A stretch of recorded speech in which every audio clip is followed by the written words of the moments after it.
is invading your airwaves. Be on the lookout. Geeks and gamers. Boy, does it feel good to be back. What's going on, and Happy New Year, sports friends. It's Bryson here, your host for this wonderful episode of the Sports Wars podcast. I'm joined here today by three guys that will probably hate each other come Monday, but we'll get into that a little bit later. We have the Morgan brothers, John and Roy, as well as our CEO for Geeks and Gamers, Jeremy Griggs. Fellas, how's everyone going, and Happy New Year's to you guys. Big weekend of college football. Happy New Year. The SEC is down.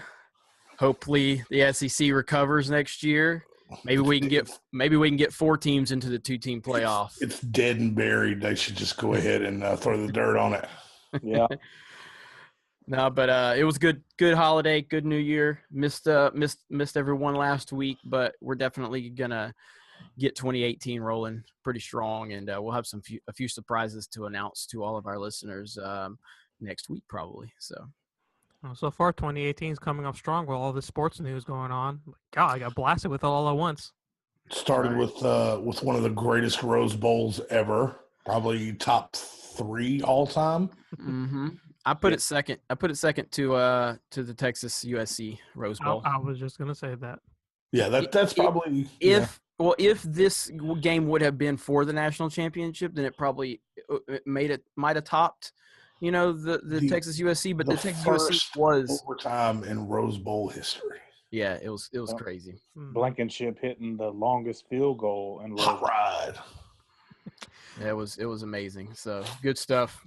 Loving college football, and notice we don't have the ignorant college football fan on here this week because we needed some Jedi Masters for college football. Had to bring some college football magic. But we do miss you, David. We love you, and we hope you learned something this weekend watching some. He'll be back just in time to talk about that upcoming Pats playoff game. All right. We have a lot of football news, especially to cover, so let's get into everything. We'll start with college first because we had a crazy, like you guys said, we had a crazy week in college football. So we'll start off first with the Sugar Bowl and we'll end with the Rose Bowl last year. So first off, Jeremy, I'll start with you on this too. Alabama and Clemson, I mean, this has turned into a big rivalry between those two every time they play each other. But it seemed like in this one, Clemson couldn't do anything at all on both sides of the ball. So give me your thoughts on this one. What's going on there? I mean, I've never been a big fan of Dabo as a coach, but I've had to start giving him some respect because clearly what's happened the last few years. But I think it's pretty obvious. Deshaun Watson, is the reason. Deshaun Watson's that good. He was that great in college. And if you go back and watch those 2 games that from the past 2 years, Deshaun Watson was just all-time great. And so now when there's no Deshaun Watson, Deshaun Watson's the type of quarterback that Nick Saban teams typically struggle against because he can extend plays. And then once a play is extended, then it breaks down. And then all that planning that Nick Saban does falls apart. So Alabama did what I expected Alabama to do without a great quarterback and dominated the ball, dominated at pretty much every aspect of the game. Offense still doesn't look great. I'm a little worried about the offense still, but overall, yeah, I was happy with what we did against Clemson. What was that I saw that you posted in the group that that guy from Hawaii was supposed to start apparently? Yeah, and I think I don't remember if it was Roy or John who kind of said called it, but they said that might be just some gamesmanship from Saban. That was me. And I mean, I don't know that again. It may have been in the cards. Yeah, Jalen Hurts. Yeah, opportunity never presented itself. Yeah, bottom line, Jalen Hurts has lost 2 games as a starter. So at the end of the day, he's doing what he needs to do. But if you're watching, he's not exactly losing games to like Mississippi State or Northwestern or shit like that. Right. He lost to Auburn, who was probably the hottest team in the country at that point, and Clemson. And Deshaun Watson magic. Yeah. In the national championship game. So, right. I mean, how many quarterbacks in the country would like, hey, your first 2 years of college, you're going to lose 2 games? Right, against 2 top 5 teams Yeah. at the time. So, But yeah, I think Tua. It's hard to say his name. Tua Tagovailoa. He's clearly better than Jalen Hurts. There's no doubt about it. But he is young, and he doesn't. He's inexperienced at this point. And Jalen Hurts kind of knows the system. You can trust him, and he doesn't make mistakes. He doesn't win games with his arm. Typically, he wins games with his legs. But he doesn't make mistakes either. I think Tua is primed and ready to go for next year. The guy's phenomenal from the little bit we've seen. But yeah, I think that ultimately, yeah, I'm sure that was Saban putting Jalen in check and saying, look, man, don't mess this up or you're gone. I don't know, but obviously it didn't happen. But the word got out that Saban was ready to do a 2-quarterback system in that game. But ultimately we never saw it. Alabama had pretty much, even when it was close, you felt like Alabama was in control of that game from the moment. and it also forced Started. Dabo to kind of like, oh, we got to prepare for this kid, and that may have taken a little bit away from the prep time for Hurts. I mean, I still believe it. I don't think Saban ever really had any intention of putting Tua in. I think it was complete gamesmanship. Saban was on Belichick's staff. Okay, that is some Belichick shit. Yeah. That is mind games at its highest form. Saban reminds me a lot of. We've all seen the movie or the TV show The A-Team, right? Yep. Okay. Well, one of the quotes from The A-Team, Liam Neeson's character Hannibal says, "If you give my team a little time, a week to prepare, we're pretty damn good. But if you give us a month, we're unbeatable." That's Nick Saban. Yep. You give him a week, he's going to give you one hell of a game. You give him a month, Clemson didn't have a fucking chance. Yep. Okay. Now, they did everything they could. this Kelly Bryant kid, Deshaun Watson, 65.8 passing completions for Kelly Bryant. In that game? No, this was his yearly stats. Okay. Deshaun Watson, 2016, 67%. He had 4,593 yards. Kelly Bryant had 2,802. So, yeah, Watson is. Honestly, I think a lot of Watson's kind of what dazzled a lot of people with Deshaun Watson wasn't necessarily what he did with the stat sheet. And LaRock's going to love me for this. It's eyeballs. It's Watson. You can watch him play and you see he has it. Yep. And I mean, Brian, there's some guys there's some guys out there. I mean, God damn it, Pat's going to kill me for this one. Tom Brady is not the most physically gifted quarterback, probably on his fucking team. He is the most gifted between the ears, and he has it. It is, I mean, it's not something that can be, it's not career touchdowns, it's not career yards, it's something else that, I mean, Joe Montana going down to lead the drive to beat the Bengals in the Super Bowl, and he points out John Candy sitting in the stands before the last drive. I mean, that's like, and everybody else in the huddle's like, oh, well, shit, he's not even thinking about this. Like, he knows we've got this. It's that it factor. And Clemson just, I mean, they've got a lot of talented guys, but you need that guy with an it factor, just that wow guy. Most of Alabama's defense has it. And that's what they showed. I mean, yeah, I can agree with you on that. I watched all the way up to the third quarter until I fell asleep, and it's like they couldn't even do anything on offense, and the defense was doing everything they can to try to help them out a little bit. But you can tell with Deshaun Watson not even there that they struggled. Like, it's like, how did they make it here to this point? I mean, beating up on the ACC. Yeah. Mm-hmm. I mean, they beat up on the ACC. I mean, the Clemson's only real competition, not this year, but the year before, was Florida State. Mm-hmm. And this year, Florida State had a down year.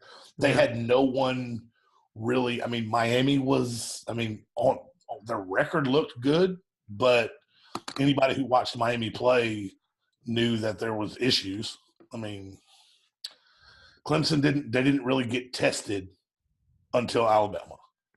and that's why I'm kind of that's another reason why I thought Alabama would win, because the SEC is a grind every week. Alabama got tested every week. They get everyone's haymaker every single week, and like Pat would say, iron sharpens iron. You got to get better. I mean, how Alabama responded to losing to Auburn, you knew Clemson was going to get it. So let's move on to the next one, the other bowl game, which was Oh yes, I know. Okay, I actually watched this game from start to finish, and like Jeremy was saying, this was probably one of the best Rose Bowls I have ever watched. I mean, from start to finish, this game was filled with pure excitement and a lot of drama. And hell, even took double overtime and freaking blocked field goal to decide the winner of this one. So, John over there, let me start with you. Just let me know what you think about this one. First of all, shout out to Caleb, our Oklahoma guy. This was a hell of a game, man. A lot of emotions up and down. That first half grinded it out of me. Like it destroyed me. And I can't remember who posted it. Maybe Roy.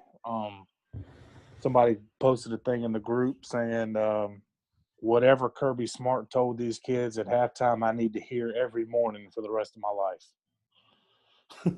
Because they came out, man, and it was like a complete change. And, Baker Mayfield is a hell of a quarterback. But I think sometimes he can get a little cocky a little too early. And this is the prime example of that. When you slash your throat after we missed a field goal, and now you look like a jackass. I mean, he's going to be a bust anyways when he gets to the NFL, so I ain't even worry about it. I mean, I'm a big, me, I'm always like thinking certain quarterbacks in college. I'm always, praising certain ones and beliefs in them. I think Baker Mayfield's a fantastic college football quarterback. I don't think he's going to translate to the NFL. He is so cocky and so arrogant. And he's obviously, he's like, I've heard people say, oh, he's, well, Drew Brees is 6 foot and Russell Wilson's 6 foot. Yeah, those guys are also really calm, cool, collective, leaders. He's got a little too much Johnny Manziel in it. So, yeah. And so he's I just don't see it happening. I don't think he has the maturity. I don't think he has the leadership tangibilities that are necessary to lead in the NFL. So, but he's a phenomenal college football quarterback. There's no doubt about it. And Jake Fromm can throw the fucking ball. Well, that's a little throwback to was it South Carolina's defense earlier in the year. Says Jake Fromm can't throw the ball, and he goes out and throws for 200 yards against them. Yeah. Jake Fromm had that label put on him that a lot of quarterbacks don't like to hear, but it's not that bad to me. It's that game manager. Well, I mean, at the same time, like, and I don't know, I haven't watched all of Georgia's games this year. It was Oklahoma's defense. So does that really impress anybody? Well, he threw when he needed to. Even when they were, he threw when he had to. What I'll say is we're going to find out Monday. We're going to find out, okay? But I'm going to hold off. I'm going to hold off on what I'm going to say about that. But yes, let's remember this Fromm kid committed to Alabama first. Oh, hey, well, we already got one quarterback that can't throw, so I guess we needed another one. Y'all just worry about baby beast mode, Nick Chubb. What about that throw in the halftime in the half? Yeah, I mean, I'm not saying he can't, but I'm just saying Alabama's defense is a whole different animal than. Oh no, he's absolutely going to get tested. And if he played against Big 12 defenses all year long, he would probably have Baker Mayfield type of numbers. We saw how he responded against Auburn. Yep. We saw how that really, even in that first drive when they were at Auburn. Now, we got the shit kicked out of us the rest of the game. But that first drive, Kirby made a conscious effort we're gonna throw because Auburn is absolutely gonna be stacking the box to play the run. Well, I And guess that what was I'm a touchdown. what I'm getting at is if I'm looking at this game, this Rose Bowl, Georgia didn't win because of Jake Fromm. They won Okay. because they rushed for 300 and something yards, and the defense came out they came lights out in the third quarter, and I that's mean, where the whole game changed. Baker Mayfield was Baker Mayfield in the first half. Yes. That squib kick, I think, Jeremy, I think you said it in the game the game thread. That squib kick that led to that field goal was fucking huge. Yep, that was Yeah. massive. That, Massive. that field goal, Fucked up. I don't think they meant to do that. I think they meant to kick it over that first line to get it past the dude to run the play. the heads up play by the up defender to grab that ball and dive on it, and to get heads up to Fromm to get in position to be able to kick that field goal. That represented a very huge momentum shift right before the half. Yeah. Yep. And then, like John said, I don't know what the fuck Kirby Smart said to that team at halftime. I need it played as a ringtone. What he said at the game. Boom, motherfucker. Oh, is that? Oh, yeah, that's what he said. Yes. Yeah, he said "boom, motherfucker" at the end of the game. It was great, dude. I've never seen a coach that happy. Yeah, but it was a great game, and yeah, that's what I was trying to tell people in the thread. Like, look, Baker Mayfield's going to get his, but if you're going to give me a shootout right now with Georgia versus Oklahoma, and they're both going to start dropping touchdowns left and right, I'm going to take the team that has a defense, because that team is ultimately going to stagger the other team. From the start of the second half through double overtime, Oklahoma scored 10 offensive points. That, I mean, after not just, I mean, that doesn't speak of just the Georgia team like tightening up. To me, that speaks on they're not giving up. I mean, we get at the end of that first half, after we had given up 31 points, more points than we had allowed in a full game all year. We gave up 31 in the first half. Dude, I was in rough shape. Yeah. And then they come out and immediately that first half, that first drive, Oklahoma stopped. Georgia goes down and scores. And it's like, oh shit, we're only down 7 now. And then it just keeps, like Kirby said, keep chopping wood. And it just kept building and building. And then that fourth quarter, man, the momentum shifts. I almost had a heart attack during the scoop and score. When no fumble. Oh, my Lord. Michelle hadn't fumbled since his freshman year. Yeah. And fumbles it the defender for Oklahoma gets a clean look and is gone. Well, Jumped out of my chest. This is one thing I love about sports. And I promise, guys, I'm not trying to bring up last year's Super Bowl as a dig. All right, but it just happens to reference that. No, but like you can really feel when momentum shifts, like it's a tangible thing in these games. Like I could feel the momentum shifting in the Rose Bowl. More tangible in college.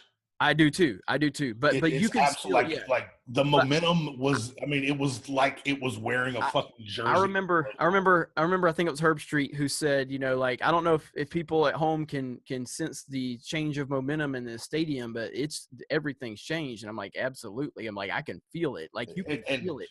Shout out to all the Georgia fans that traveled. They made the Rose Bowl feel like fucking Sanford Stadium West. I mean, it was crazy out there. Yeah, I heard all them Bulldogs in the audience when they kicked off. I'm like, damn, there's a lot of people there. Dude, story that was shared to me at work. I work, with attorneys and stuff like that. Not a firm directly, but apparently there was an attorney in Savannah that asked a judge for a continuance so he could go to this game. And the judge said he granted it, of course, because the guy told him, he said, they'll only win if I'm there. So he granted it, and he told him if he doesn't win, if they don't win, he has to come to court the next day and explain why they didn't win and hopefully give him a good enough reason so he's not held in contempt of court.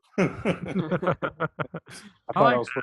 I like Did that. you hear about the petty Georgia fan back at it? Oh yes. Yeah. Yeah.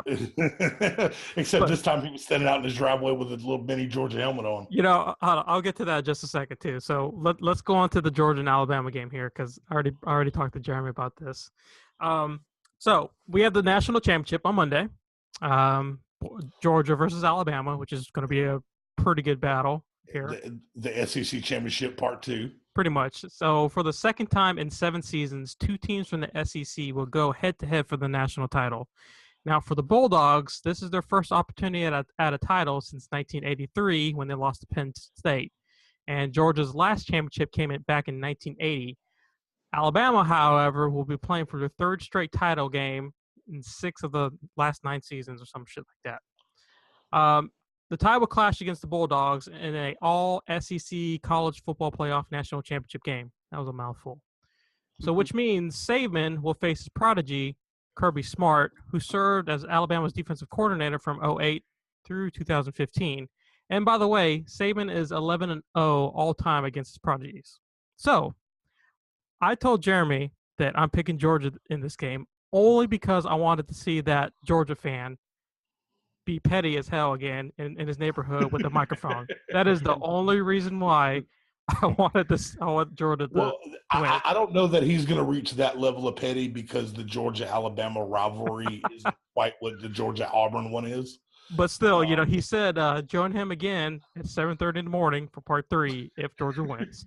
So anyways, well, all that being said, Roy, let me start with you. Give me your thoughts on this one, and we'll go from there. I made a post in the group a couple days ago about Nick Saban and this Alabama team. There's no hate here. There's no fear. Maybe last year, maybe 6 weeks ago, or maybe not 6 months ago, a little fear. There's no fear. It's respect. Georgia and Kirby want what Alabama has been. We've trusted Kirby with the blueprint, and we're already. This is honestly, I feel like this is a no-lose situation.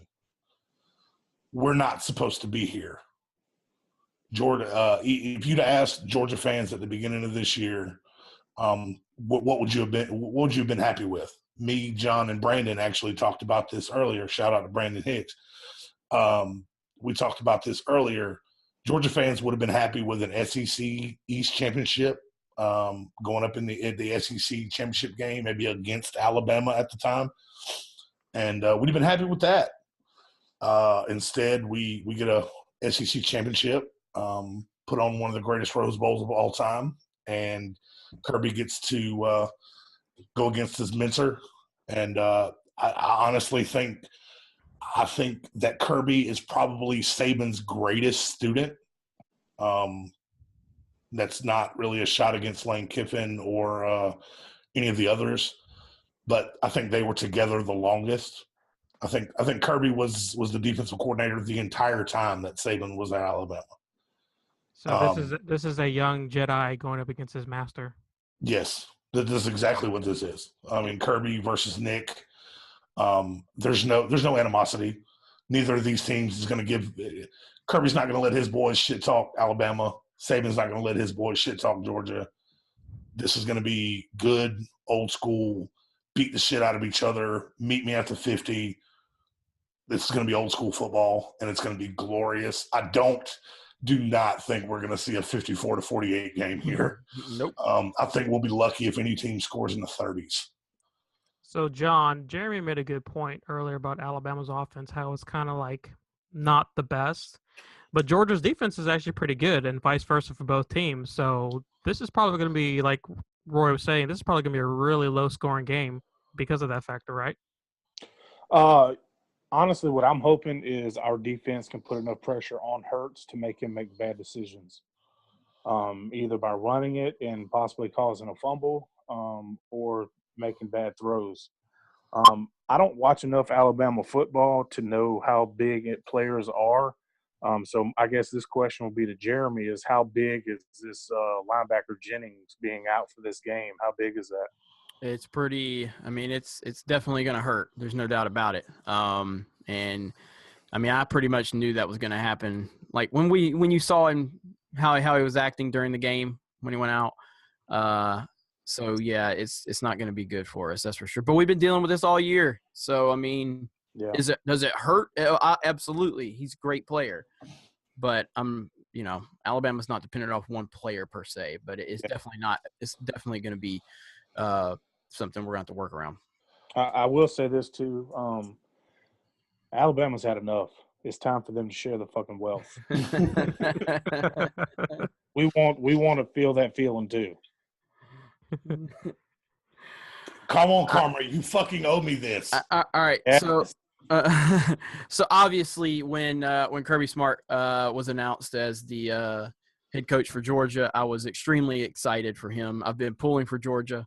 I'm thrilled that he's done such a wonderful job. Love Coach Smart. He is one of my favorite coaches in all of college football. So everything he's done at Georgia, I'm so happy. And I said it all year long too. I mean, Georgia's obviously had a great year, but I don't think they're quite there yet.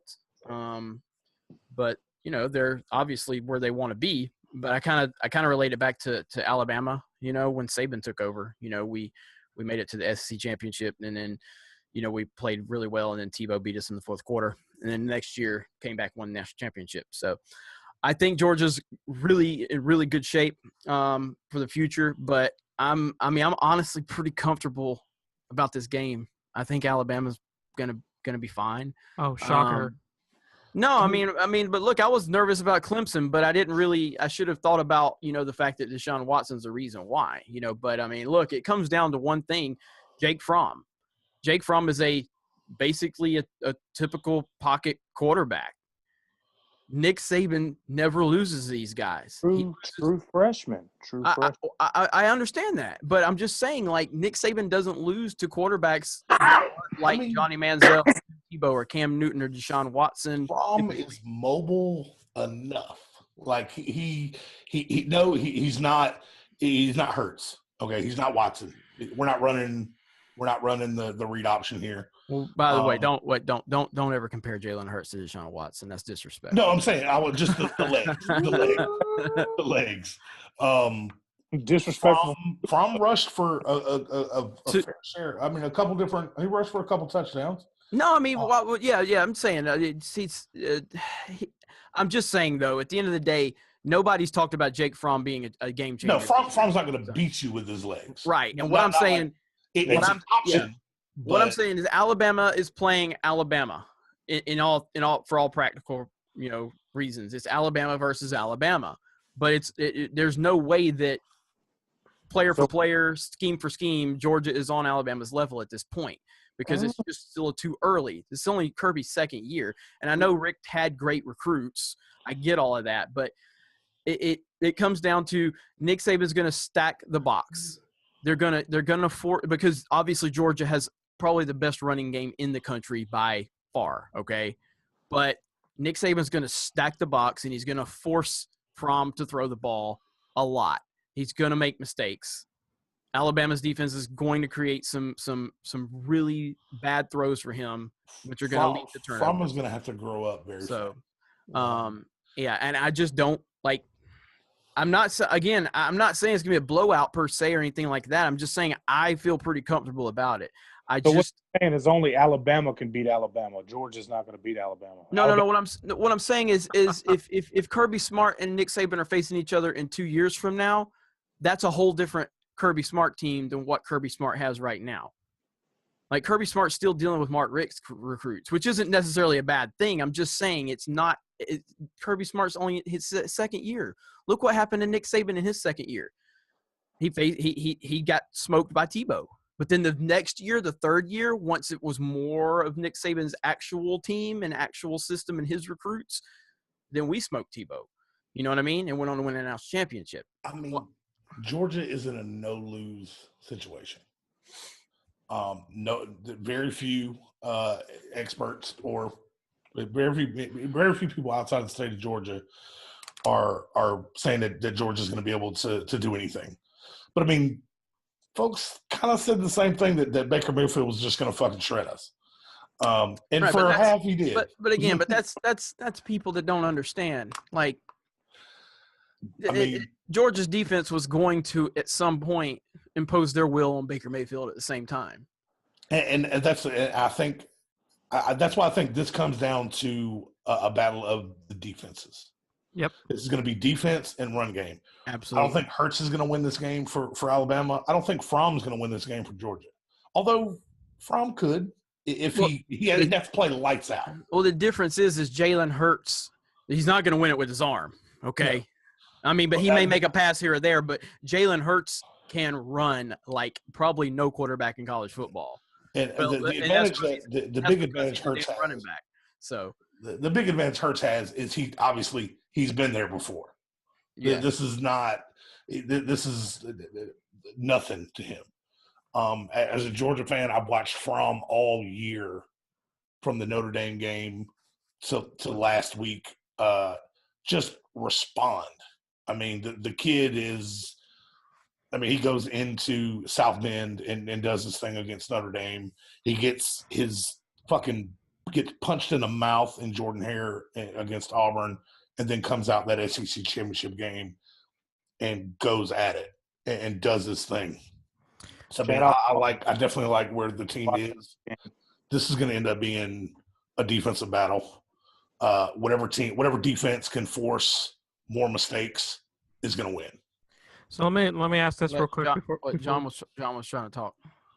I just said shout out to all the Auburn fans that are going to be watching this game. Talking real quick before we move on, Jeremy, is there anything that worries you about this game? Yeah, Jalen Hurts. just Jalen Hurts. I mean, he's the weak link of Alabama right now, but we continue winning, and so he gets us by every week. But yeah, Jalen Hurts is the weak link for the whole game. Like, Fromm's not necessarily a weak link per se. I just think against Nick Saban's scheme, he might. I mean, you march any kid out there at 18, 19 years old against that Alabama defense on that stage, and it's like, okay, holy shit. Right. But I mean, honestly, so far, I haven't seen Fromm kind of shrink in the moment. I've seen him get punched in the mouth, but I've never seen him shrink in the moment. If Hurts plays poorly, does Saban pull him? Yes. How long do you give him? A half? But I don't think – I think the game plan for Alabama is going to be to run the ball and control the clock. The game behind the game is going to be watching these fucking chess moves between Smart and Saban. Mm-hmm. Watching the two of them react to each other on the sidelines and watching the little things Saban does that Smart knows and the things that Smart does that Saban knows. That's going to be – like, I wish that I mean, I know ESPN occasionally will like have like a whole channel dedicated to just keeping a camera on the coaches. Yep. Yeah. I would watch that shit for this game. Well, John and Roy, let me ask you this too. Is there anything that worries you about this game, whether it's Alabama or on Georgia time? Okay. Alabama's defense is always. It's Alabama. I hope I see any of that "we want Bama" bullshit. Because we haven't. I haven't seen Kirby, even when it looked like we were on a collision course for Alabama. Kirby never let those kids start that "we want Alabama" shit. Yeah. Even when we beat Oklahoma, there was no we want no, we fuck that. Get on the bus, focus on our next opponent, and now we got Alabama, and I'm eager to see what Nick Chubb and Sony Michel and Swift and Fromm and I'm eager. I'm ready I wish this fucking game was tomorrow. But I'm actually kind of sad that it's happening on a Monday night because I'm going to have to go to work the next day with very little sleep. Alabama is what we want to be. Let's just leave that. I mean, that's it. You're as close as anybody in the country, that's for sure. Yeah. And to finish up, I want each of you guys to give me a score prediction. I'm gonna keep this fairly low. I'm gonna say Alabama 20, Georgia 13. John 24-17 Georgia. and Roy. I think I'm going to split the difference. 21-17 Georgia. Okay. Well, fellas, good Hey, luck with your game. come on, host. I want to hear your Yeah, what the fuck? Let me with your terrible college football knowledge. 21-14. Georgia. Yeah. Yeah. The good news is I have Bryson against me, and he's for you guys, and that's bad. That's bad news. Well, I guess okay. A quick follow up question to everybody. Sure. What's the over under on defensive touchdowns in this game? By both teams. By both teams. Total. Yeah. I'd say 2. You think 3. between the two teams we're gonna get 2 defensive touchdowns? I mean, I'm not shitting on it. I think you're probably about right. No, I mean I think that's a good over under number. I say 3. We didn't get any in the Rose Bowl. I mean, we got a pick, but No, we did. We got a defensive touchdown. no, Georgia. Georgia. Oh, okay. Totally different matchup, but we'll see what happens. But good luck, you guys. Do you guys have any bets going on? Any profile Nah. bets? Hell no. No. Yeah, I'm not betting on shit this week. I need fucking karma to pay me back. They're Okay? not messing. They're not messing with Saban. Fucking killed me with the fight with the Super Bowl. Give me this, damn it. Please. I need it. Yeah. Fucking give me this. All right, so let's move on. Little quick NBA little news here. So apparently Isaiah Thomas is back, which I didn't know about. I think It's only the talk of the sports world. I haven't been paying attention apparently.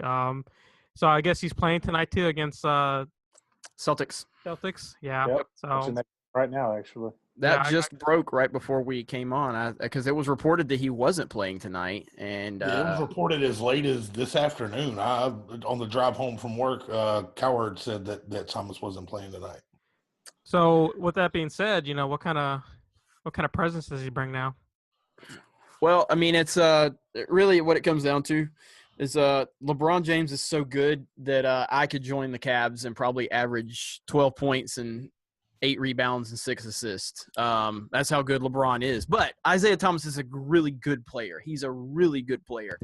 And he's going to fall right into – I mean, look, I think they played the Trailblazers last night. Trailblazers are not a terrible team. They're right at 500. But it's really hard to gauge what type of impact he's going to have in the short term. But obviously, they're not worried about right now. They want to get the chemistry down and the system down moving into the playoffs. And I think it's actually going to be really good for the Cavs. I think it's going to be a lot better than expected, to be honest with you, because LeBron just continues to just defy all logic. I mean, he's so freaking good, and he's gonna make this work. And Isaiah Thomas is really motivated because he's a free agent at the end of the year, so he really wants to maximize his value. So I think it's a great move for the Cavs. He's going to follow LeBron to L.A. I'll start with the LA bullshit again. There's a better chance he ends up in Toronto than LA. LeBron, are we ever going to be able to convince Jeremy to love LeBron as a person and a Nope. player? Nope, never. Fuck LeBron. Fuck But LeBron, I will but I never. will. But see, yeah. Well, but I'm not. See, here's my problem with people. Generally speaking, like if they don't like someone, which I don't have a problem. Like hate Tom Brady all you want, do not ever disrespect the man's ability. It's just Yeah, no. and people do that all the time. Where if they hate somebody, they can't have perspective enough to appreciate their greatness. LeBron James, he is the equivalent of Brady in terms of how I appreciate his greatness. It's just stupid. Okay, I What he want to throw this out there to you guys. Watching LeBron this year, does he seem to have like something extra going on this year? Does it feel like As far as what? He's just got an extra fire. I mean, but does it feel like Yes. dude, the couple of times I've watched this year, the highlights I've seen, and just some of the insane shit he's done so far this year, and kind of the extra killer kind of Kobe mentality. Does it seem that he's working with a little extra on that this year? Yeah, he's making it sweeter for when he leaves.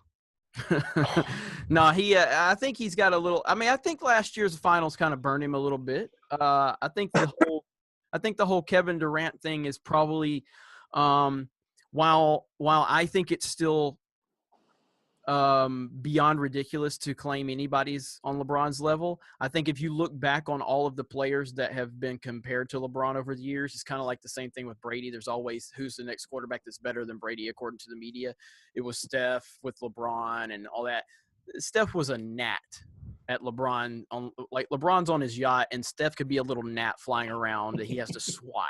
But with Durant being in Golden State, and the comparisons of Durant being better than LeBron, I think that's probably as close to a realistic possibility as LeBron's ever dealt with.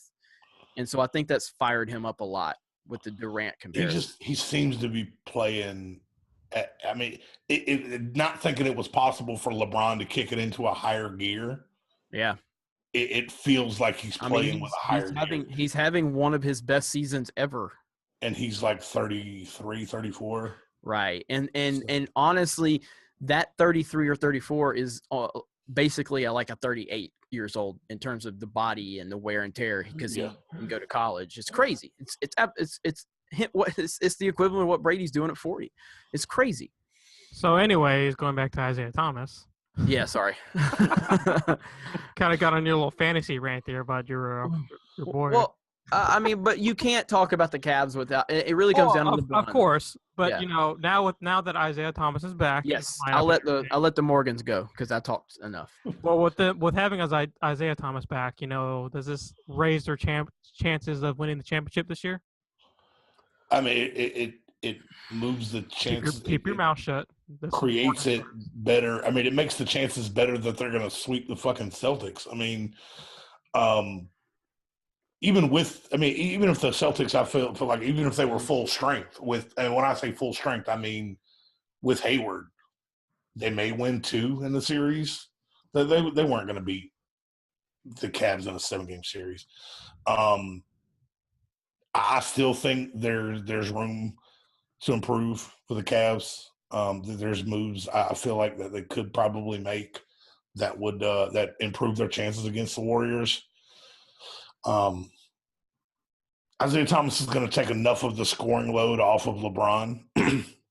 He could take enough of the scoring load off of LeBron, so LeBron could rest for stretches. Not like when Kyrie got on the court when LeBron wasn't out there. Kyrie played a lot of hero ball. Like it was like pre Cleveland or pre LeBron Kyrie in Cleveland. No one else touched the ball. Where I think Isaiah Thomas he will kind of distribute the ball a little bit more, and LeBron doesn't have to be out there for the fucking team to work. So I think he definitely helps, but I don't know. I don't think that puts him over the Warriors right now. John? What do you think? Yeah, what do you think, John? I mean, I'm the same way. I mean, I think it moves the needle a little bit, but you take LeBron off the floor. I mean, it's going to make a big difference, and I don't think IT is going to have a huge impact on that. And that, I mean, has he really been tested as far as this hip? I mean, they're actually. That's why I was surprised they're playing him tonight because the rumor was when he started last night that they were going to have him on like a minute restriction. That's why it was kind of crazy that he's playing tonight because they're trying to limit the back-to-backs. They don't want him playing back-to-backs because they don't want to throw him out there so soon because, I mean, they could fuck him up. And, I mean, if he tweaks his hip, he could be done for the rest of the year. Well, I think, IT just played that game last night. It's like, I feel really great. I want to try to go again. I think that's probably what it came down to. Because, it's really all up to the player, how he's feeling, too. So, all right. So, let's move on and go into some NFL because a lot of shit went down the last few weeks, too. So, let's get into all these coaching changes that happened. So, Jim Caldwell, John Fox, Chuck Pagano, and Jack Del Rio all have been fired. And I guess Bruce Arians saw all these firing and decided to retire. And Vance Joseph – what? Vance Joseph, I thought he was going to get fired, but apparently the Broncos decided to keep him. I guess which I never understood. I kept saying I never Broncos understood fans that calling either. for his job, and I'm like, it's been one fucking year, and what quarterback did they signed him to coach the Broncos, and then gave him Trevor fucking Simeon. Well, If they whatever, just if they would just sign Tim Tebow, all their problems would go away. But I Well, digress. whatever Vance Joseph has dirt on somebody, it's probably the same thing that Marvin Lewis has. Oh no, Yeah. fuck that. Marvin Lewis has got like account passwords, and he's got somebody's kid tied up in a basement. Like he's like taking Polaroids and like mailing them to people. He's got like dirt on the mayor of Cincinnati and shit. Like there's no fucking way to explain how Marvin Lewis still has a job. Nope. So with those, oh, go ahead, John. My bad. I was just apparently, I guess while we were doing this, this Sam Darnold kid declared for the draft, USC quarterback. Yep. Just And saw that. I know Rosen declared earlier. So much for that. Oh, we'll stay in school if the Browns draft this shit. So Yep. So between Jim Caldwell, John Fox, Chuck Pagano, and Jack Del Rio, who is going to go somewhere else next year as far as a head coaching job? Jack Del Rio. I think Del Rio could, Mhm. although he may take a year off.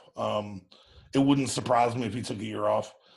I always felt like Del Rio, his dream job is that USC job. Really? Because I think that's where he went to college. Oh, okay. That's why it was kind of fun to see him out in Oakland. I was a little shocked to see Oakland fire him, but I think Gruden's pretty much a lock there. I mean, they're talking about doing something that I don't think has been done before. Which we'll get to that Gruden talk in just a sec. Okay. But yeah, I think Gruden's a lock in Oakland. Caldwell, I think will probably end up as a coordinator somewhere. It seemed like he's going. I mean, he's had a couple different jobs and he's had moderate success. He was Peyton Manning's, coach, and he went like 15-1 that year, and everybody was like, "Oh, he's a great coach." It's like He didn't coach Peyton. Peyton coached him. Manning was his quarterback. I mean, they had moderate success in Detroit. I say moderate, and when I say moderate, I mean he's not Jeff fucking Fisher. No, I know. I mean, it always rubbed me the wrong way when Caldwell was kind of praised for that season in Indy, and I was like, yeah, he's not like it's easy. It's easy to look good when you've got Peyton Manning. Right, exactly. So Peyton Manning is the coach, Yeah. So. I mean, I think Caldwell will be an OC somewhere. John Fox, I think, is going to probably be a coordinator in fucking Canada. Isn't he a defensive guy? Yeah, he may be a defensive coordinator. Yeah. He's going to be a defensive coordinator in Canada. Like he to me, John Fox. I think John Fox would be in the XFL when Vince McMahon brings it back. So. Fox is a slightly better version of Jeff Fisher. That's all he is. He's Jeff Fisher with better front offices. That's it. Well, I think John Fox and Jack Del Rio are better at coordinators than they are head coaches, anyways. I mean, Del Rio. I mean, like I said, I'm still. I don't understand. Was there like tension in that? It was. There was a lot of problems with the locker room in Oakland this year. I mean, because they gave him that extension last year, and then I know they kind of took a step back this year. Yeah, they had sky high expectations too, and there was problems in the locker room. So, and I think that he didn't earn one mulligan though. You don't give him one mulligan. What I think though is you have the sky high expectations that fell really short this year, and the locker room problems, and those two things together probably don't justify him losing his job. But when you can get John Gruden, yeah, maybe it is time for him to lose his job. If you've already got a verbal from Gruden, which it appears they have, then yeah, you move on. So let's speaking of John Gruden. So it looks like it's more than likely it's going to happen, and now it's just a matter of fact of when it's going to happen at this point. It's because they sweeten the pot by giving them a piece of the fucking team. Well, here's the thing. Here's why it hasn't happened yet. The NFL has what they call the Rooney Rule. Okay, the Rooney Rule is basically teams have to interview minority candidates, which I think during the initial phases of it was great, but it's kind of like dude's going in like Caldwell, who's going to get an interview maybe with the Raiders. He knows going in that they've already got their fucking guy. And it's kind of bullshit that just go ahead and name your fucking guy and get on with it. I think we're gonna get some more coaching changes as well. Mm-hmm. There are teams in the playoffs right now that are going to lose a coach. If I had to take one right off the top of my head, was it Malarkey, the coach in Tennessee? Yeah. When they lose this weekend, sorry Gerald, sorry Marquise. When Tennessee loses this weekend, they're gonna fire him to bring their offense into the 21st century instead of running a fucking wishbone all the time. Well, the thing with John Gruden too is like this is like you can't get any better than this opportunity that they're giving to him right now. Well, see, here's the thing. I don't understand the myth of John Gruden. I don't understand it. Well, did you listen to Cowherd talk about this? I did. That's exactly like that's what was crazy is hearing someone say it. Like, fuck, you know what? You're right. Like, what the fuck has Gruden done? I know. Even Adam Schefter came out and said, "Yeah, this is going to happen. It's just a matter of when." That's what I'm saying. What is Gruden? Gruden, the last playoff game he won was in 2002. The Super Bowl he won with Tampa, that was fucking Tony Dungy's guys.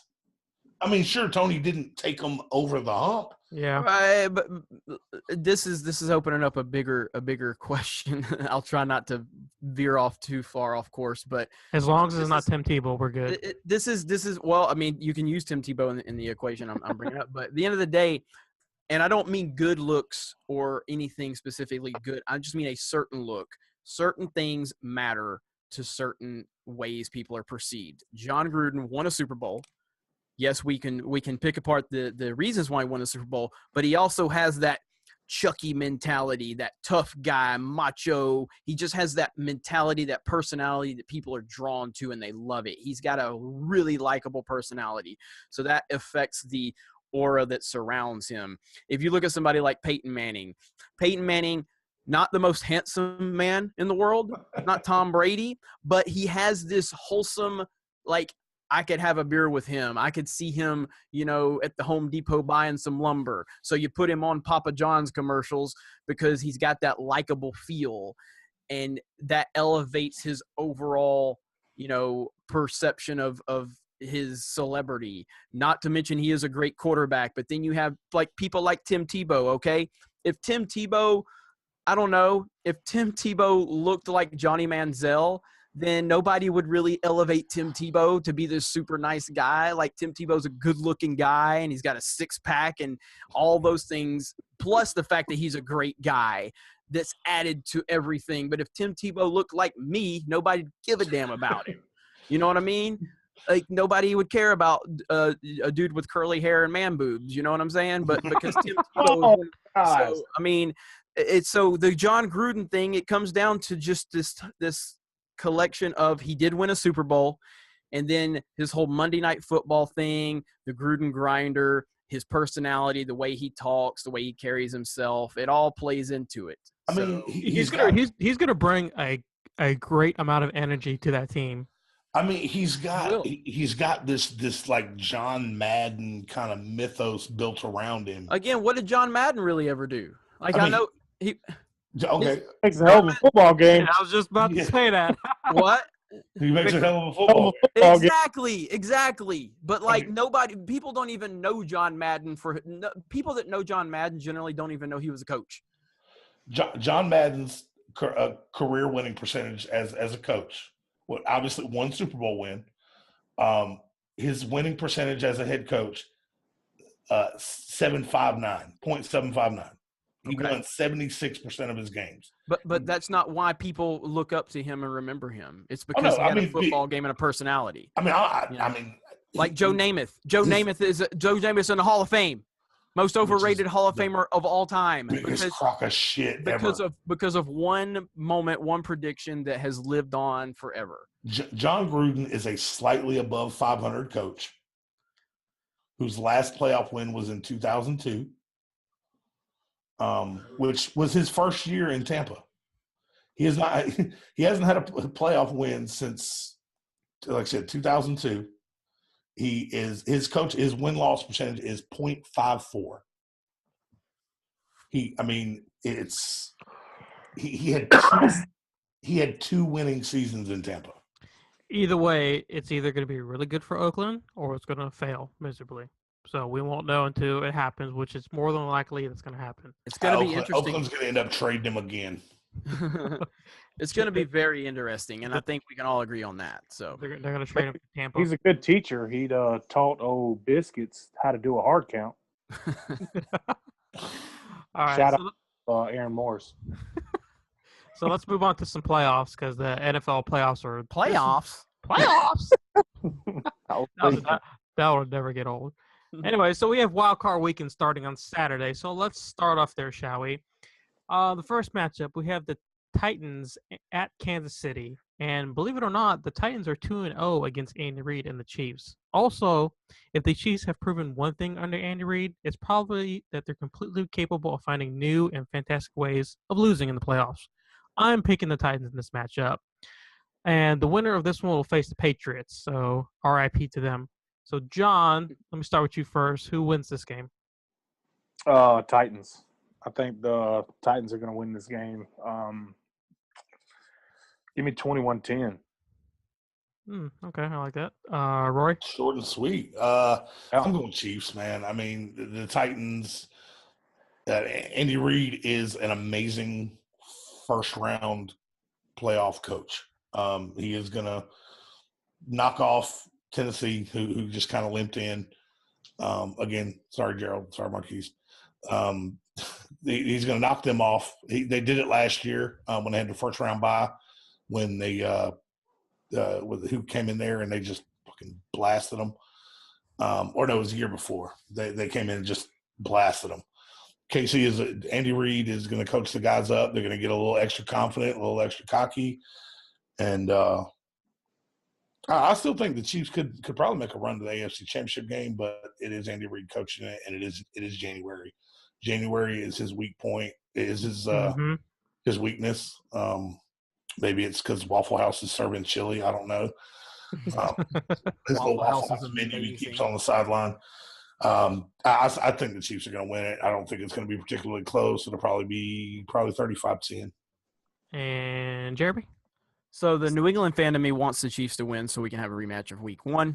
Oh, God. But I feel like the Titans are going to win this game. So I don't – the Chiefs are just so that they're just continue. I know they've kind of stopped that horrible slide they were on, but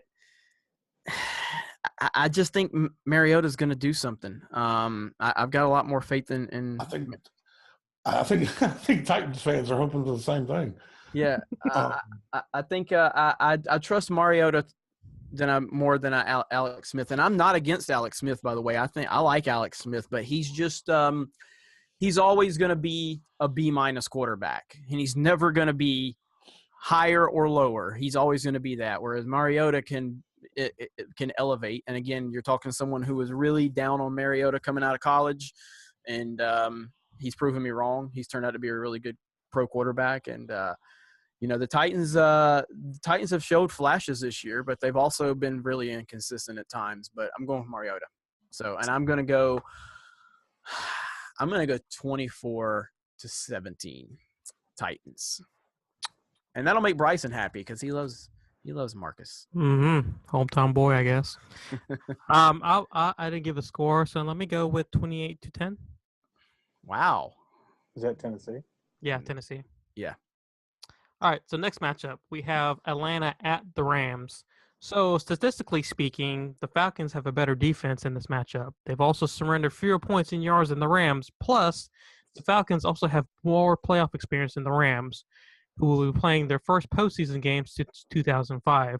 And the winner of this game will face the Vikings. Believe it or not, I'm going to pick the Falcons in this one. 21-20. It's going to be close in this one, I think. Jeremy, what do you think? Pretty easy pick. It's going to be the Rams. And I know they're mad. You son of a bitch. I know they're mad. Well, hold on. The reason why I'm picking the Falcons because I want to see an NFC South, NFC Championship game. Okay, that's all great and wonderful, but Let you me know, dream. yeah, Matt Ryan's not going to show up because Matt Ryan doesn't show up, and and you know he'll continue to prove my theory right that he's a slightly better version of Andy Dalton. God damn it. And I fucking quit. I quit all this shit. and, but yeah, man, the Rams just have it going on right now. You know, with their Todd Gurley. You know, everybody wants to claim he's the MVP over Brady. You know, no, but Todd Gurley has been a beast this year, and that's a Georgia boy. So you guys can't get mad at me for giving Gurley some respect. So I like Gurley. you only like him? I thought you. That's. I Oh, no, don't get me wrong. I love Gurley. My bad. Yeah, I love Gurley. I Except for Saturday, I fuck Gurley. But yeah, I mean, and it's Atlanta on the road, and so they don't play. You know, they're not as bad as New Orleans on the road by any means. But if this was in Atlanta, I would pick Atlanta. But because they're on the road, I'm going with the Rams, and I think it'll be a close game. I think it'll be a high-scoring game too. So I'm not going to get into scores, but I do think it'll be a high-scoring game. But I'm going with the Rams, and I'm going to be followed up with a couple of guys that hate my guts right now. John? I don't hate you. I just dislike you right now. Wouldn't have it any other way. Of course, I'm going with Atlanta. I think we put some pressure on Goff, make him make some dumb decisions, and put more in the box. Of course, to contain Gurley, because it's hard to stop Gurley. I mean, yeah. Score, give me 17-10 Atlanta. And Roy? People forget. I know last year's Rams was a different team. These two teams played each other last year in Los Angeles, and Atlanta beat the shit out of them, 42-14. Whole different team this year. Oh no, I understand. Whole different team. But see, the 42-14 that was without Julio. Julio didn't play that game. That was the game. That was kind of Vic Beasley's coming out party. Who was the coach of the Rams? Was Fisher fired by then? No, I think Fisher was still there because it was still at 9-7 bullshit. That's all you need to know right there. Yeah. So I mean, but the defense has improved. Atlanta's defense has improved. Oh yeah, looking at it here, Jeff Fisher was still there. Yeah. The GOAT. Yeah. So I mean, Jeff Fisher was still there. By no means am I saying we're going to win 42-14. But we did just play them last year. We did travel out there, and it was a rough stretch there. I mean, we lost to KC the week before, then went to Los Angeles, then came back to Atlanta and played San Francisco, and then. So I mean, it was a hell of a lot of travel in that particular stretch. Obviously, it was a different offense. We had a different offense then. The Rams offense is a little better. And plus, now you got Steve Sarkisian, and he's your kryptonite. We're gonna order him a drink. He's gonna settle in for the playoffs. Couple fucking drinks. Yeah, he's gonna settle in for the playoffs. I'm still holding on. I'm still trying to be optimistic that he was just playing his cards too close to the vest all season, and he's really going to turn it loose in the playoffs. Our defense is better. I think experience is a big fucking factor. Experience is – I think that's why I think these NFC South teams are going to be – I think all these top-seeded teams in the NFC are going to fall because just experience is a big thing. I think Atlanta wins. I think it's just because my heart is going to have to deal with another one because I have to deal with Atlanta on Saturday and then the Bulldogs on Monday. I think I'm hoping for more than a fucking 3-point win, but I don't think they're going to oblige me. I think it's probably going to be 24-21 Atlanta. If it makes you guys feel any better, the Falcons have a better chance than Georgia does. So Oh, Fucker! we're gonna get Jeremy. If Georgia wins, we're gonna get Jeremy a Georgia T-shirt, and we're gonna make him take pictures of it, and we're gonna put it on Sports Wars. Stay tuned. That'll be I'm the Sports Wars profile picture. So, All right, so that was Saturday's game. So now let's move on to Sunday's game. We have the first matchup. We have the power bumming WWE Bills at Jacksonville. Now the Bills are in the playoff for the first time since 1999, and I was about 9 years old, by the way. And the only reason why they got in is because of Andy Dalton. So he's winning playoffs for teams that he's not on. The problem for the Bills in this game is that they're going up against one of the NFL's best defenses without a healthy LaShawn McCoy. The winner of this matchup will play the Steelers. I'm picking Jacksonville in this one, 26-16. Roy, who do you got in this one? I would love to pick Buffalo, just because the deeper into the winter it gets and the colder it gets, the more fuckers I want to see get powerbombed through a table. So I really want to pick Buffalo, but like you said, McCoy is out. I do think it is a really cool, just kind of a side note I know you said Andy Dalton winning playoff games for some other team. A side note, when the Bengals won last week and the Bills clinched, a bunch of Bills fans actually got together and started donating money to Andy Dalton's and his wife's charity. oh yeah, I seen that. Really? That new story in the group. Yeah, I posted the story in the group. I didn't see A bunch that. of Bills fans. Oh no, that's like the Todd Gurley, his big week 14, week 15, week 16. Yeah. And he got on Twitter and was like, "Okay, I helped you fuckers win a fantasy football championship. Now leave me the fuck alone." Yeah, I saw that. Apparently, a bunch of fans decided to donate money to the Shriners Children's Hospital in Todd Gurley's name. They raised $10,500 nice. in Todd Gurley's name because he won them fantasy football championships. Nice. So that's fucking awesome. But back to Buffalo, Jacksonville. Man, Buffalo didn't have a fucking chance. 26-6. John? Man, I'm gonna root for Buffalo because it's fucking Buffalo. Do I think they have a chance? No, but I'm gonna go for them. I want them to win. Fuck Jacksonville. Fuck Bortles. 10-7. Picked a random ass number on it. 5-2. Jeremy? I do not think the Bills have a chance. I don't really – I'm so indifferent on this game. I don't really care. But because of because of our boy Christian Yu, is that how you say his name in the group? Yeah. Yeah. He's a big Jacksonville guy. So Man, I would love Jacksonville to my- win simply because they're one of the few teams I think in the entire playoff that could wreak fucking havoc. Yeah. Jacksonville could just wreck shit, like the definition of a fucking bracket buster. I could see them getting hot and beating any team. I mean, it's if they get hot at the right time and the ball bounces the right way, it would be a great fucking story. Yeah, so I'm gonna go with Jacksonville because of my Nintendo brother, Christian. I think he's our only Jacksonville guy. I think so. Shout out to Christian. But I don't think Buffalo really stands a chance as long as Jacksonville shows up and plays their game. I mean, but I look forward to some power bombs and some DDTs and. Wait, I just thought about something. Wait a goddamn minute. Will it be snowing in Jacksonville this weekend? No. They're calling snow tomorrow. I mean, I guess I think they're snowing in Tallahassee, which is about 2 hours from me. Oh no, in Bryson. I'm in Georgia, and our entire East Coast, like Savannah, all the way down to Jacksonville, they're calling snow. Mm-hmm. Yeah. And if Jacksonville gets fucking snow, Buffalo's going to feel right at home. Well, they're not going to feel right at home because it's probably going to be like half an inch of snow. They're going to be like, "What the fuck is this shit?" Yeah. With power bombing bitches with wife beaters on. Let's see.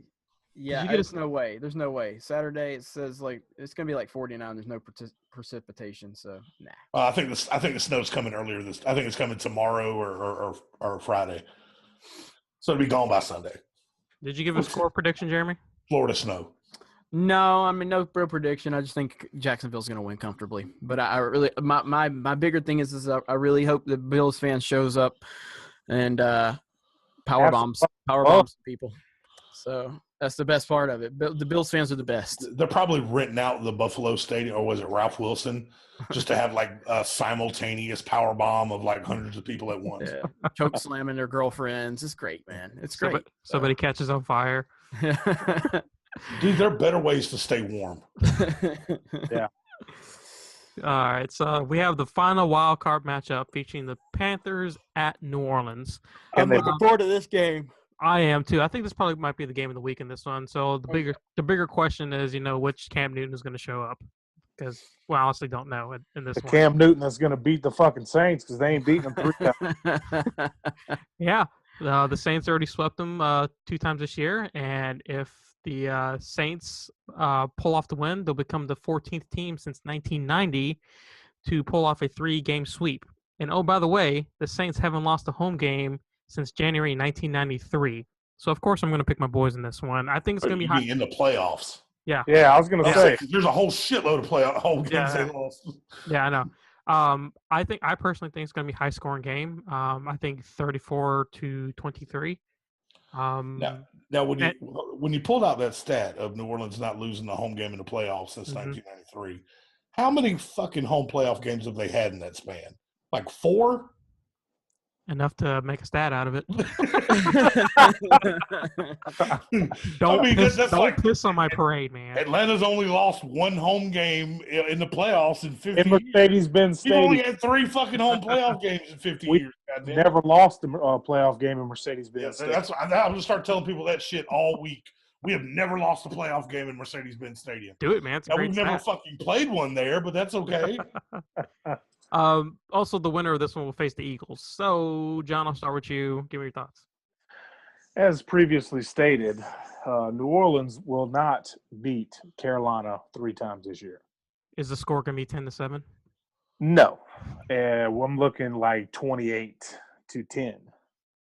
Okay. Carolina. Fuck you, Jimmy. That guy is a pain in my ass, but he is a lot of fun. He's a Carolina guy, if you didn't know. Oh yeah, I know. I think anybody who's listening to this knows about Jimmy. Wasn't he the one that posted the whole playoff bracket with Carolina winning the Super Bowl? Yep. Okay, that's him. Okay. Yeah. Yep. He shared from a Carolina fan page. Oh, shocker.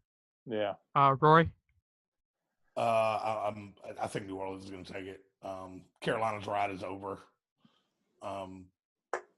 New Orleans may have a hiccup every now and then, like they did last week against Tampa, but they've got fucking Carolina figured out, dude. I mean, Carolina, they got the blueprint for Carolina. I think wholesale changes are coming to Carolina after this loss. I think a good portion of their guys. I don't think we're gonna have a whole new. They're gonna have a whole new receiving core. I think Olsen may be done. There seemed to be an issue with Olsen and Cam last week. A lot of shouting at each other. I think Stewart's going to be done in Carolina. Jimmy's not going to be happy. I don't think that they're going to fire Rivera, but the seat's getting warm. I think New Orleans is going to win. As far as a score prediction, 35-21. It's all going to come down to if you can get in Cam's head. Which it's not hard. Cam gets in his own head. Yeah, it's not hard. I know. That's what I'm saying. But yeah, this is New Orleans is my pick to represent the NFC. So I mean, New Orleans is going. You're just piling this shit on, dude. I swear. Hey, listen, man. The truth usually hurts, so I apologize. I'm still trying not to get wound up about the fucking Andy Dalton thing or the Matt Ryan who is. Come on, man. Poor man's Tony Romo. I'll take. Okay, I'll take that. But the better than Andy Dalton. He's had a shitty year. I can't argue that. Andy Dalton's not a bad quarterback. He's a good quarterback, and Matt Ryan's a little bit better version of a good quarterback. Matt Ryan is Tony Romo. No, that's disrespectful to Tony Romo. Shit, Matt Ryan is a top five, 6 quarterback since he came in the league. I mean, are you excluding like 5 other quarterbacks? Because if we're taking like the top 5 out, then yeah, he's a top 5 quarterback. He is top 5 statistics. Borderline top 10. Borderline top 10. Since Matt Ryan came in the league, he is top 5 or 6 in yards, wins, and touchdowns. I would take Tebow over Matt Ryan. Oh my God, Oh, bitch. that's it. All right, listen. All right, let me get back on track here. So New Orleans is my pick to represent the NFC, and obviously they're playing this game in New Orleans, so that's a big benefit to them. That's going to be my concern moving forward, is them not playing in New Orleans to make it through the playoffs. That's going to be the struggle. So, but yeah, I mean, Cam Newton's just – it really is hard to figure out which Cam's going to show up. He's more concerned with his clothes and making TMZ than he is actually just coming and showing up and being a leader and leading his team. And so congratulations to that, Cam. You'll have an off season to look for all new outfits, and you'll be able to pout afterwards because the Saints are going to win this one. So, and I think it'll be pretty comfortable too. Him and Russell Wilson shop at the same store. Did they really? Does Russell Westbrook? Yeah. Westbrook, yeah. I was about to say Russell Wilson. Russell Wilson doesn't wear tricky shit. Yeah. He wears manly stuff. An interesting stat that I brought that me and LaRock that I mentioned to LaRock. No team that has lost their last game has gone to the Super Bowl in 5 years. Has won the Super Bowl in 5 years. The last team to win or to lose their last game of the season and win the Super Bowl was the Baltimore Ravens. 4 of the 6 NFC teams lost their last game of the year. Saints, Panthers, Rams, Eagles all lost their last game of the year. Where in the hell do you pull these fucking stats? I got here's a stat. Like how long has Matt Ryan been the quarterback in Atlanta? 2008. God, here we go. So since 2008, a Matt Ryan led football team has not won a championship. Okay, so here we go. Goddamn it. Still the best quarterback in my franchise's history. Goddamn. But I'll take Bubby Brister over him. So you're fucking killing me. What the fuck was I saying? I don't know. You were coming up with some LeBron ESPN stat. Like LeBron scored more points than any player after drinking a Gatorade at 3:52 in the third quarter. You sound like David over there. Okay, Baltimore was also the last team to win a Super Bowl while losing the last game of the season. They're also the last wild card team to win a Super Bowl. So I think, like I said, I do think New Orleans is going to win this one. I mean, I don't think it's going to be close. Cam's going to beat Cam always. I hope it's not close. Although the only reason I don't want to pull for New Orleans is because of my cousin Kevin Frazier, because I just don't like him and all of his guy. All of his Brady hate, like all of his Brady trolling he always does. But I guess I have to deal with it. Brady's a dick. All right, everyone. That'll do it for this episode of the Sports Wars podcast. So let's start with John over there as we go around the audience here and do some shout outs. Yeah. Shout out to Georgia football. Sports Wars. Shout out to Twitch Gaming with Geeks, and shout out Jeremy for making all this happen. Roy. Once again, shout out to the petty Georgia fan, the one grabbing his little boombox and microphone and walking outside and announcing to the world, well, his little portion of the world, the Rose Bowl win by the Georgia Bulldogs. That shit was funny. Shout out to Baker Mayfield. Humble yourself. Over and fucking over again. Good luck in Cleveland. Because obviously they're going to reach because they're Cleveland. Let's see. Shout out to Dabo Sweeney. You made Clemson a thing again. Once again, shout out to Sports Wars. Thanks everybody for all the shit talk. Jimmy, you make me fucking crazy. Jimmy actually said that Herschel Walker isn't one of the greatest running backs of all time. One of the greatest college running backs of all time. Like I almost left the fucking group over that.